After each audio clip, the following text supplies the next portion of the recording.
Pertama-tama, marilah kita mengucapkan puji syukur kehadirat Allah Subhanahu wa Ta'ala, Tuhan Yang Maha Esa, karena atas izinnya kita bisa berkumpul di tempat yang mulia ini. Kedua, saya pribadi menyampaikan apresiasi yang tinggi kepada Majelis Hakim dan khusus Ketua Majelis yang telah memimpin secara arif dan bijaksana jalannya sidang pertama sampai sidang 30 ini dengan agenda sidang pembacaan pledoi. Begitu juga kepada penasihat hukum saya yang setia mendampingi saya berdiskusi dan bertukar pikiran serta melakukan evaluasi sidang pertama sampai sidang ke-30 ini. Begitu juga kepada penuntut umum yang telah menjalankan tugas yang diamanatkan kepadanya. Majelis Hakim yang saya muliakan, penasihat hukum, penuntut umum serta hadirin yang saya hormati. Lambat asal selamat tidak lagi relevan. Cepat dan selamat yang kita butuhkan. Tidak cukup hanya melangkah, melainkan harus melompat, dan kita harus lebih cepat dan lebih baik dibandingkan dengan negara lain. Presiden Republik Indonesia Joko Widodo, Jakarta, 16 Agustus 2019, Gedung DPR MPR RI. Inilah quote dari Presiden Joko Widodo yang kami tempel dalam poster besar di dinding kantor bakti di Gedung Menara Merdeka, Jakarta Pusat, dengan maksud agar semangat pegawai bakti terus dikobarkan ketika bekerja cepat dan selamat untuk mengejar ketertinggalan dengan negara lain. Hal ini dimungkinkan karena bakti sebagai badan layanan umum yang secara peraturan perundang-undangan disiapkan sebagai satuan kerja di dalam kementerian, namun berperilaku seperti korporasi. Lebih lanjut, untuk memahami, izinkan saya menyampaikan sedikit pendahuluan tentang sektor telekomunikasi yang menjadi salah satu sektor pendorong ekonomi semua negara, tak terkecuali di Indonesia. Peringkat Indeks Pembangunan Teknologi Informasi dan Komunikasi tahun 2017 yang dikeluarkan oleh International Telecommunication Union, ITU, sebuah badan telekomunikasi dunia di bawah Perserikatan Bangsa-Bangsa, menunjukkan bahwa Indonesia menduduki urutan 111 di bawah negara ASEAN lainnya, Singapura nomor 18, Brunei 53, Malaysia peringkat 63, Thailand 78, Filipina 101, Vietnam 108. Bahkan Indonesia hanya unggul dari Timur Leste peringkat 122, Kamboja 128, Myanmar 135, Laos 139, dan Bangladesh 147. Penyebab rendahnya peringkat ini dibandingkan negara ASEAN salah satunya adalah ketidakmerataannya infrastruktur telekomunikasi hingga ke pelosok Indonesia. Buat saya yang telah bekerja di kementerian selama 23 tahun saat itu, peringkat ini sangatlah menyedihkan. Data inilah yang saya sampaikan kepada Pak Johnny G. Plate pada saat itu sebagai Menteri Kominfo untuk pertama kalinya berkunjung ke kantor bakti di Menara Merdeka di Desember 2019. Tentunya sebagai Menkominfo yang baru terpilih, data tersebut ini menjadi tantangan tersendiri. Apalagi Indonesia ditargetkan tahun 2045 oleh pemerintah untuk menjadi 4 negara dengan ekonomi terbesar di dunia di bawah China, Amerika Serikat, dan India. Rasanya tidak mungkin ini bisa terjadi dengan mengabaikan pembangunan di sektor telekomunikasi. Majelis Hakim yang saya muliakan, penasihat hukum, penuntut umum, serta hadirin yang saya hormati. Persoalan infrastruktur telekomunikasi di Indonesia haruslah diselesaikan secara berjenjang. Diawali persoalan jaringan di tingkat jaringan tulang punggung atau teratas yang menghubungi antar kota dan kabupaten di seluruh Indonesia. Bakti sejak tahun 2016 sampai dengan 2019 di bawah kepemimpinan saya mendapatkan penugasan berupa penggelaran proyek Palaparing dan telah menyelesaikan pembangunan proyek jaringan serat optik tersebut sepanjang 12.500 km jaringan di bawah laut dan di darat, termasuk beberapa segmen microwave di Papua yang menghubungkan 90 kota atau kabupaten yang sebelumnya belum terhubungkan jaringan pita lebar dari 514 jumlah kota dan kabupaten seluruh Indonesia. Sejak adanya jaringan Palaparing, seluruh kota dan kabupaten ini di Indonesia bisa menikmati layanan jaringan pita lebar atau internet cepat. Di tingkat middle mile atau menengah, jaringan ini menghubungkan titik antara kota dan kabupaten dengan kecamatannya. Untuk memenuhi kebutuhan jaringan middle mile ini, khususnya daerah 3T, Di bawah kepemimpinan saya pula, Bakti sudah menyiapkan dan meluncurkan satelit Satria di bulan Juni 2023 lalu, yang rencananya akan ditempatkan di slot orbit 146 derajat bujur timur, dengan harapan satelit Satria ini bisa beroperasi di akhir tahun 2023 ini. Dengan kapasitas 150 gigabit per second, satelit ini merupakan satelit terbesar di Asia saat ini dan nomor 5 di dunia. Di tingkat last mile atau tingkat terendah, ada dua layanan yang disiapkan Bakti untuk masyarakat, yaitu yang pertama akses Wi-Fi gratis dan yang kedua BTS 4G. Saat ini Bakti sudah menggelar sekitar 16.000 titik Wi-Fi gratis sejak 2016 di bawah kepemimpinan saya, dan terus akan bertambah setiap tahunnya hingga 150.000 titik layanan publik antara lain di sekolah-sekolah, pesantren, puskesmas, dan kantor-kantor desa.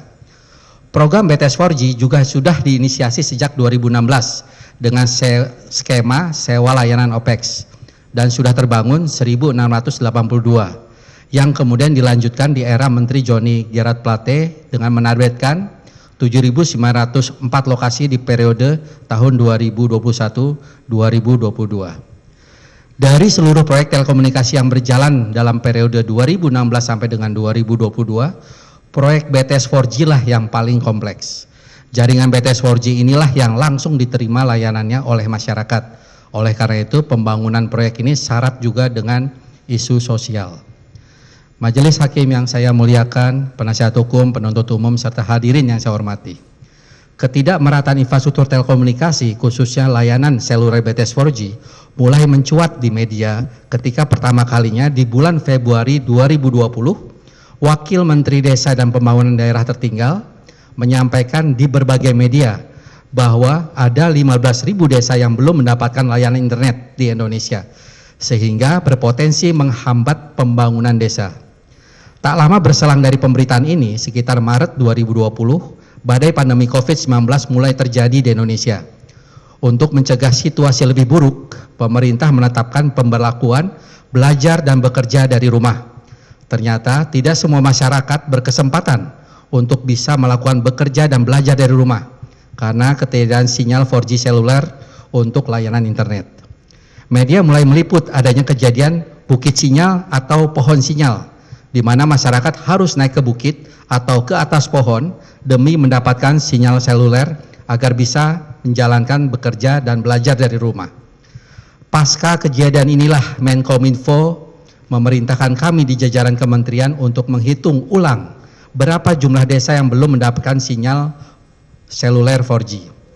Pada 13 Juni 2020 diadakan rapat yang dipimpin oleh Menkominfo dan pejabat eselon 1, Dewan Pengawas Bakti dan Direktur Utama Bakti, membahas 12.500 desa yang belum ada sinyal 4G seluler. Dan kemudian rapat menetapkan 7.904 desa di wilayah 3T, yaitu terdepan, terluar, tertinggal, menjadi target pembangunan yang akan diselesaikan oleh Bakti. Lebih lanjut, melalui surat Menteri kepada Presiden nomor R506 tentang laporan percepatan transformasi digital tanggal 30 Juli 2020, disampaikanlah rencana proyek pembangunan BTS 4G untuk 7.904 lokasi dengan rencana 4.200 lokasi di tahun 2021 dan 3.704 lokasi di tahun 2022. Pada 3 Agustus 2020, rapat terbatas Kabinet tentang percepatan transformasi digital, Presiden Jokowi mengatakan bahwa pandemi COVID-19 yang melanda Indonesia harus bisa dijadikan momentum untuk melakukan percepatan transformasi digital. Salah satu dari 5 arahan Presiden adalah segera lakukan percepatan dan perluasan akses dan peningkatan infrastruktur digital serta percepatan penyediaan layanan internet di 12.500 desa. Pasca arahan Presiden tersebut, Menteri Kominfo memerintahkan jajaran di kementerian untuk menyiapkan segala sesuatunya, termasuk kesiapan teknis dan anggarannya. Perencanaan proyek pembangunan BTS 4G dimatangkan. Usulan pembangunan di tahun 2021 sebanyak 4.200 lokasi disiapkan.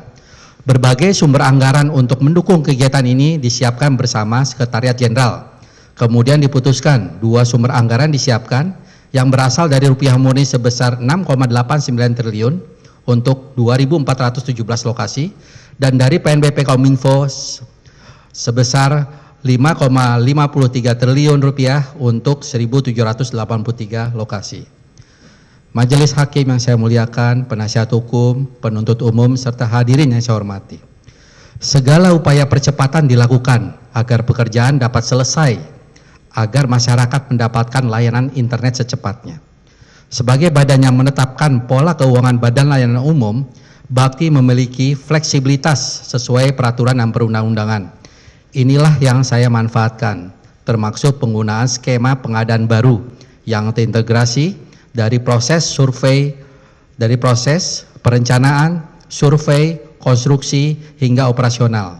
Hanya semata-mata demi mendapatkan manfaat buat masyarakat banyak di daerah 3T, demi menjalankan perintah Presiden, dan demi mengejar ketertinggalan Indonesia di sektor teknologi informasi dan komunikasi dibanding negara lain, seperti yang saya sampaikan di awal tadi. Namun, ternyata dalam perjalanannya, menggunakan fleksibilitas Badan Layanan Umum, walau sudah dipayungi peraturan perundang-undangan, tidaklah mudah. Masih banyak pihak-pihak yang berpendapat, termasuk auditor internal dan eksternal, aparat hukum. Walau Bakti sebagai BLU masih merupakan satuan kerja di bawah kementerian, tidaklah bisa terlepas dari pola-pola birokrasi di kementerian pada umumnya.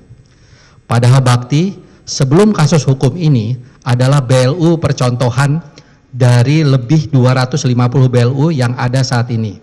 Percontohan karena Bakti memiliki proses bisnis internal yang sederhana dan cepat demi pelayanan masyarakat, demi penyediaan layanan kepada masyarakat yang cepat dan berkualitas.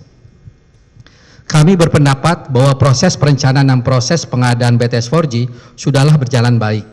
Adanya fakta terjadi proses backdate tanggal penetapan dokumen di beberapa dokumen hanyalah semata-mata untuk memenuhi administrasi yang sudah disepakati di awal. Tidak ada maksud sama sekali untuk keberpihakan kepada salah satu peserta tender.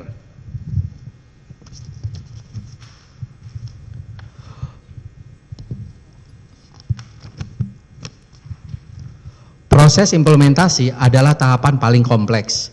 Disinilah kemampuan konsorsium terpilih diuji. Dukungan Project Management Office atau PMO sebagai konsultan pengawas dikerahkan untuk memaksimalkan hasil. Namun persoalan lapangan terlalu kompleks untuk diselesaikan, khususnya waktu pelaksanaan proyek yang hanya selama 6 sampai dengan 9 bulan saja. Pemberlakuan pembatasan kegiatan masyarakat atau PPKM terjadi di mana-mana. SDM kontraktor banyak yang terpapar COVID-19 varian Delta. Penyediaan material terganggu, suplai barang terganggu, pengiriman barang terganggu. Begitu kompleksnya persoalan di lapangan ini yang terjadi juga di negara-negara lain akibat badai COVID-19 ini, menjadikan proyek ini tidak bisa tepat waktu di 31 Desember 2021. Bahkan walau sudah pemberian kesempatan hingga 31 Maret 2022, tetap belum selesai seluruhnya. Majelis Hakim yang saya muliakan, penasihat hukum, penuntut umum, serta hadirin yang saya hormati. Saya akui keputusan saya memulai proyek di awal April 2021 adalah tindakan yang sangat beresiko. Apalagi pekerjaan ini dilakukan dalam 1 tahun anggaran. Ketidakcermatan ini berbuah pada proses hukum yang sedang dijalankan saat ini.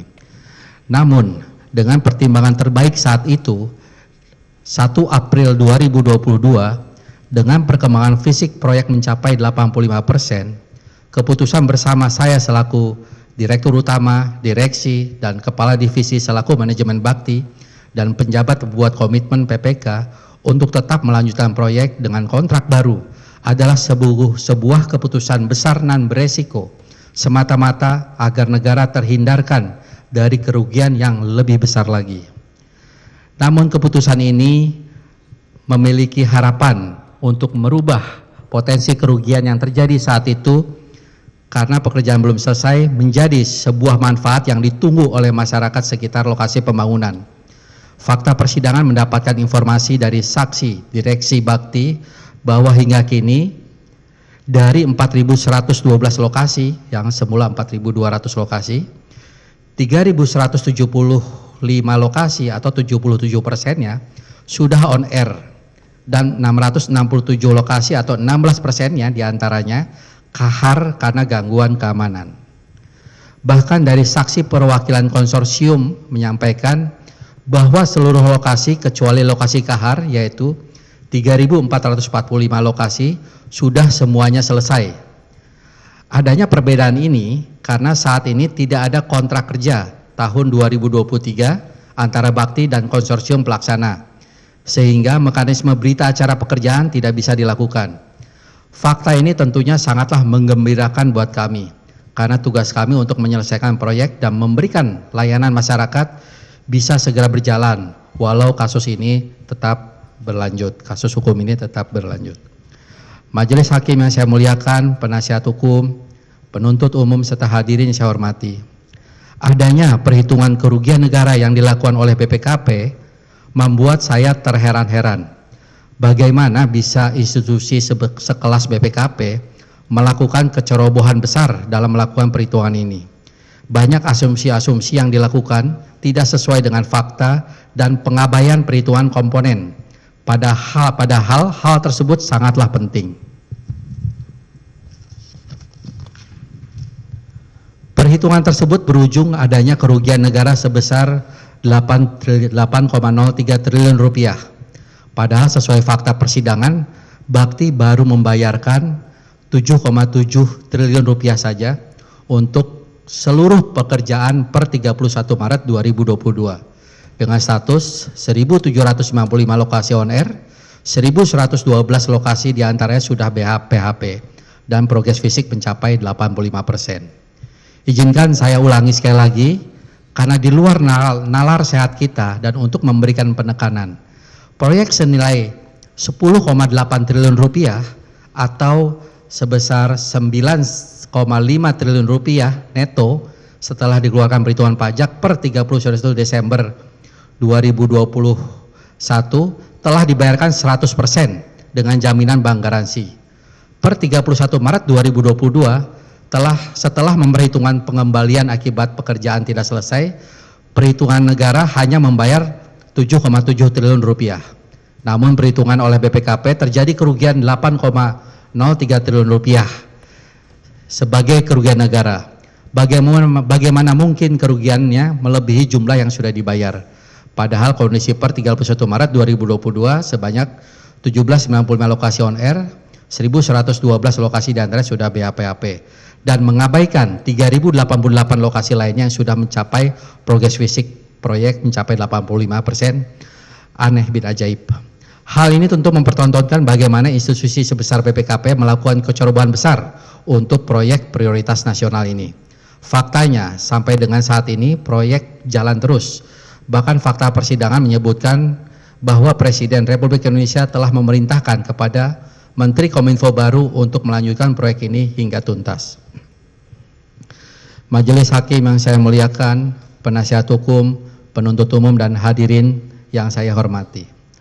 Pengalaman saya bekerja dengan Pak Joni Gerard Plate dan dalam berkasus sekarang ini, saya akui bahwa saya salah menilai beliau selama ini.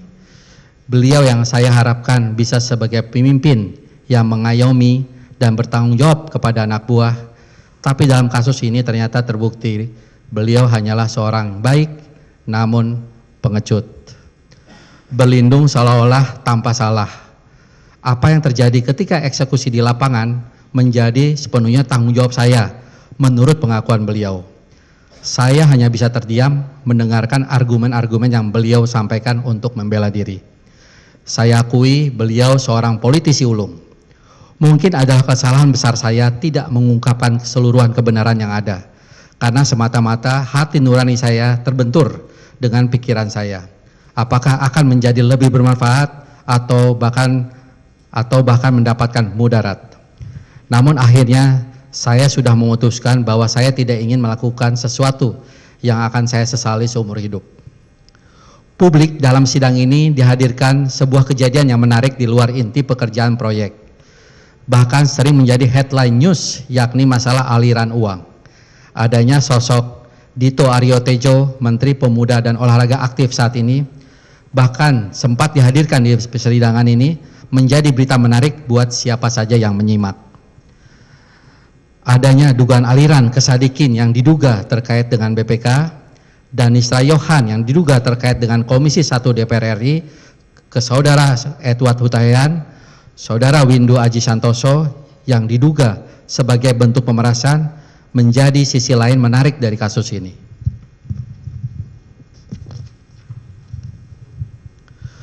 Bahkan pernyataan di sidang lain terkait proyek BTS 4G ini, di mana salah satu terdakwa mengajukan sebagai Justice Kolaborator atau GC, seolah-olah publik dihadirkan sebuah cerita yang mengandung kebenaran. GC adalah hak setiap terdakwa. Namun untuk kasus ini, GC yang dilakukan terdakwa Irwan Hermawan hanyalah sebuah tindakan untuk menyelamatkan diri semata, tidaklah berbasis kebenaran seluruhnya. Terdakwa Irwan Hermawan telah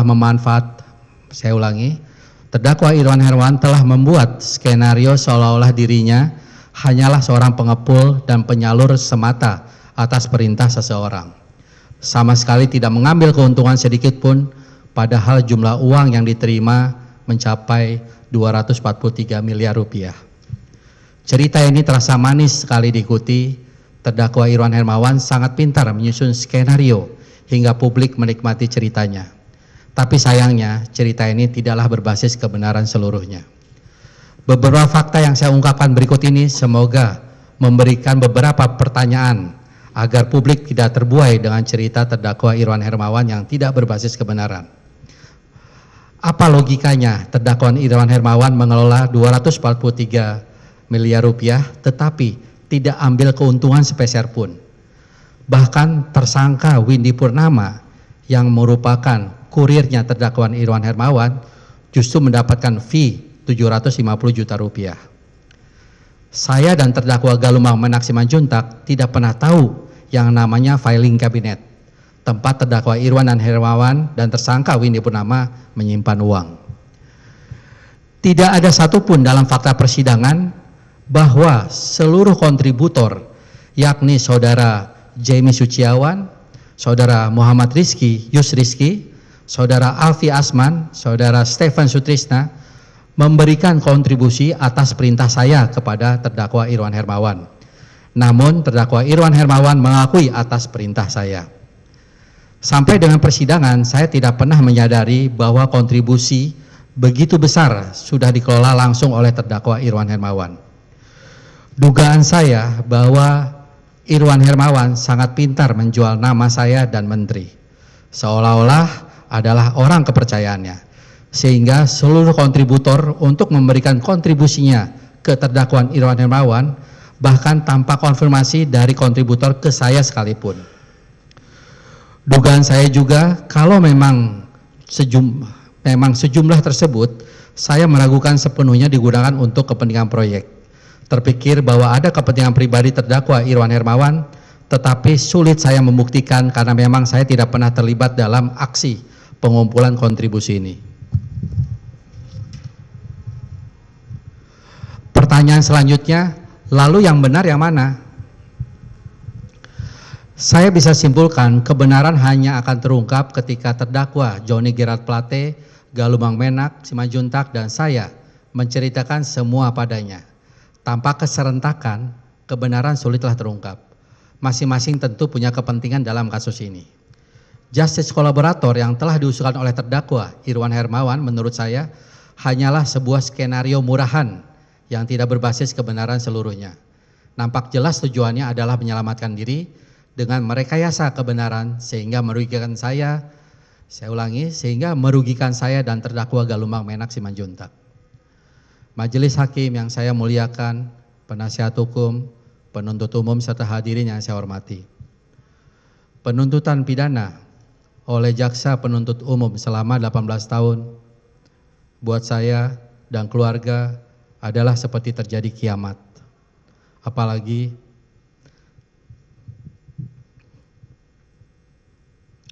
saya masih berumur 51 tahun dan memiliki tanggungan istri dan 4 orang anak, 2 diantaranya masih berusia 12 dan 9 tahun, yang mulanya selalu bisa bertemu ayahnya setiap hari, belajar bersama, ibadah bersama, berkumpul bersama, sudah tidak bisa lagi dilakukan sejak 10 bulan lalu, sejak saya dinyatakan sebagai tersangka dan ditahan mulai 4 Januari 2023. Sejujurnya, saya belum berani berterus terang ke 2 anak saya yang masih kecil terkait status ayahnya. Yang mereka tahu hanyalah ayahnya sedang berjuang membantu menteri dan presiden biar semua orang di Indonesia, termasuk di daerah 3T, bisa berinternet dengan lancar, mendapatkan kesempatan yang sama seperti mereka yang berinternet dengan lancar di rumahnya di Jakarta. Dan hal ini membuat mereka berdua selalu bangga walau ayahnya sudah hampir 10 bulan tidak pulang ke rumah. Sungguh saya sangat menyesali tindakan-tindakan berani saya yang beresiko tinggi. Namun ini dilakukan semata-mata untuk memberikan kesempatan yang sama untuk saudara-saudara kita di wilayah 3T untuk mendapatkan layanan internet dan untuk mengejar ketertinggalan Indonesia dibanding negara lain yang diakibatkan belum meratanya akses internet. Sebagai Direktur Utama Bakti yang merupakan salah satu satuan kerja di Kementerian Kominfo, saya hanyalah pelaksana dari setiap kebijakan yang sudah ditetapkan Menteri dalam rencana bisnis dan anggaran bakti dan rencana strategis Kementerian Kominfo. Sehingga saya bukanlah penanggung jawab tertinggi pekerjaan. Penetapan target pembangunan BTS 4G di 4.200 lokasi tahun 2021 dan penyiapan anggarannya telah melalui sebuah rapat bersama yang dipimpin langsung oleh Menteri, dihadirin oleh Sekretaris Jenderal dan para pejabat eselon 1.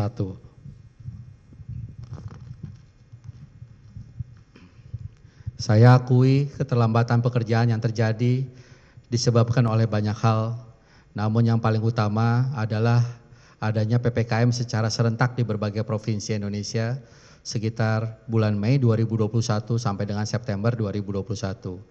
Dan gangguan keamanan khususnya di Provinsi Papua Barat dan Papua. Sehingga pada batas waktu terakhir di 31 Maret 2022, pekerjaan tetap belum selesai semuanya. Yang terbaik yang bisa dilakukan adalah saat itu, saya menyetujui bersama Direksi Bakti dan Kepala Divisi selaku Manajemen Bakti, serta PPK untuk melanjutkan pekerjaan dengan kontrak baru dengan penyediaan yang sama. Dengan pertimbangan untuk menghindari kerugian negara yang lebih banyak lagi dan memastikan proyek tidaklah mangkrak. Saya minta maaf sebesar-besarnya kepada Presiden Joko Widodo, Pak Joni Gerard Plate, rekan kerja di Kementerian Kominfo, rekan kerja di Bakti karena sudah disibukkan dengan proses hukum ini. Dan lebih khusus kepada masyarakat di daerah 3T yang sampai saat ini masih menunggu hadirnya layanan internet.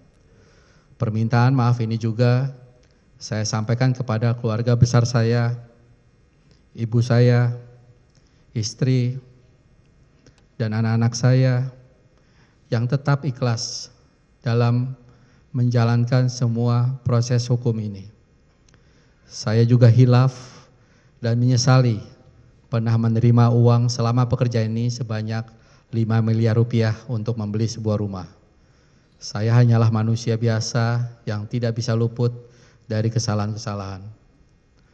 Oleh karena itu, saya memohon dengan sangat kepada Yang Mulia agar saya bisa dihukum seringan-ringannya, karena saya percaya Majelis Hakim sebagai wakil Allah Subhanahu wa Ta'ala, Tuhan yang Maha Esa di dunia ini akan berlaku seadil-adilnya. Akhirnya, kepada Allah Subhanahu wa Ta'ala, Tuhan yang Maha Esa, hamba pasrahkan segala-galanya, dan kepada tim penasihat hukum yang telah berjuang bersama-sama dalam rangka menggapai keadilan yang sejati, kepada istri, anak-anak, serta keluarga besar yang selalu mendukung saya selama ini saya ucapkan terima kasih. Wabillahi taufiq wal hidayah. Wassalamualaikum warahmatullahi wabarakatuh. Jakarta, 1 November 2023, Anang Ahmad Latif.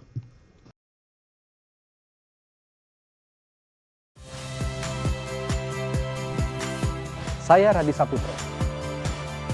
Saksikan program-program Kompas TV melalui siaran digital, pay TV dan media streaming lainnya. Kompas TV, independen, terpercaya.